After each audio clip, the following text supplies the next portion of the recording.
Hello, my name is Jeff Rolka. I want to thank you for checking out my video. I frequently get asked questions about what one can eat while they're singing or in a studio session. And oftentimes those discussions revolve around things we shouldn't eat. So, should I not eat dairy? Is beer bad for me on the stage? So on and so forth. And I get to address those very, very frequently. What I realized is I don't think I've yet talked much at all about what we can eat, what might be very beneficial to us when we are on stage or in a studio session. And so I thought I would take that opportunity to do so here. For those of you that are subscribers, thank you. If you have not yet chosen to do so, I hope that you will consider doing so now. If you like a step-by-step method to work on your voice, head over to jeffrolka.com, where in the shop you can also find my guidebook to my YouTube channel, which can help you put together sequences and workflows from the nearly 500 videos that are here on the channel. Also, for those of you who are new to my channel, I haven't done a warm-up video in quite some time because my equipment, the vast majority of my equipment, is in transit. I recently relocated and I don't have what I need to record at the quality that I like. But it is on its way, and hopefully in just a few more weeks I'm going to be back to producing warm-up videos as I typically do. Now, there is a secret weapon for voiceover artists, people that do like audiobooks and things like that. They have known about this secret weapon for some time, and it is an apple. Yes, the humble apple can be your secret, most useful tool in the recording studio or when you are singing in general, if you're at a gig or things like that.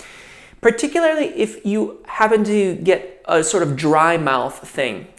There's a lot of, see, now I just ate an apple before I started doing this, and so I'm not getting the, but with voiceover artists, they have a close mic that's right up in their face, and you'll hear that, all that mouth noise.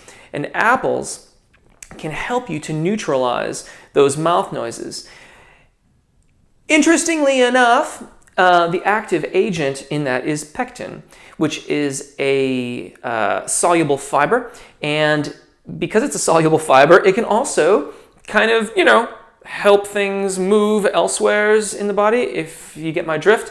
And additionally, it can cease things moving if perhaps you're a little nervous and you've got what we used to call the runner's trots. Yes, I am talking about diarrhea in a voice teaching video.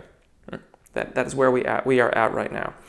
Anyways, thankfully, there are more varieties of apple than ever in recent. There used to be, of course, hundreds and hundreds, and then we got into it was like a Granny Smith or Red Delicious. Red Delicious, in my humble opinion, is not delicious. It is quite red, but it's far from delicious. Personally, I'm quite fond of the Pink Lady. This happens to be a Gala, but there are many, many varieties. You can pick the one that you like the best and have one or two available to you. They're great as a snack, and they can help with your mouth noise, and they may even settle your intestinal tract. Perhaps if you are doing a jazz gig, you might get a jazz apple. Just saying, it is available for you. Now, let's say you don't like apples, or perhaps you're allergic to apples. There are other options for you. Obviously, if you have allergies around these things, you need to consult with your doctor about it. You can choose the carrot. The carrot has nearly as much pectin as an apple. Now, again, I'm fond of carrots. I don't find them nearly so portable, nor as delightful to snack upon, but they can do the trick if you cannot stomach an apple. You can go with the carrot. About 1% pectin by volume. Apples they vary, but around 1.5% by volume. Now, in vastly more than either of those two are citrus fruits. However, most of the pectin is contained in the rind, and the acidic nature of the fruit may offset the benefits from the pectin that are in there. In other words, it might make you a bit more mucousy. So this, if you're going to do that, you might want to cut it with a bunch of water or things like that so that it's just a mild amount of the acid that's contained in the fruit. Now, if you don't want to carry the trusty apple around, you can use apple juice. However, I would try to choose ones that don't have a lot of added sugars or other additives, and you want to dilute it a little bit so that it's not quite so strong and syrupy. We don't want to get all that goop in there as well. But there is your quick tip for this week, the trusted apple. Your friend in the studio, your friend on the stage. I do hope that you have found this helpful and entertaining.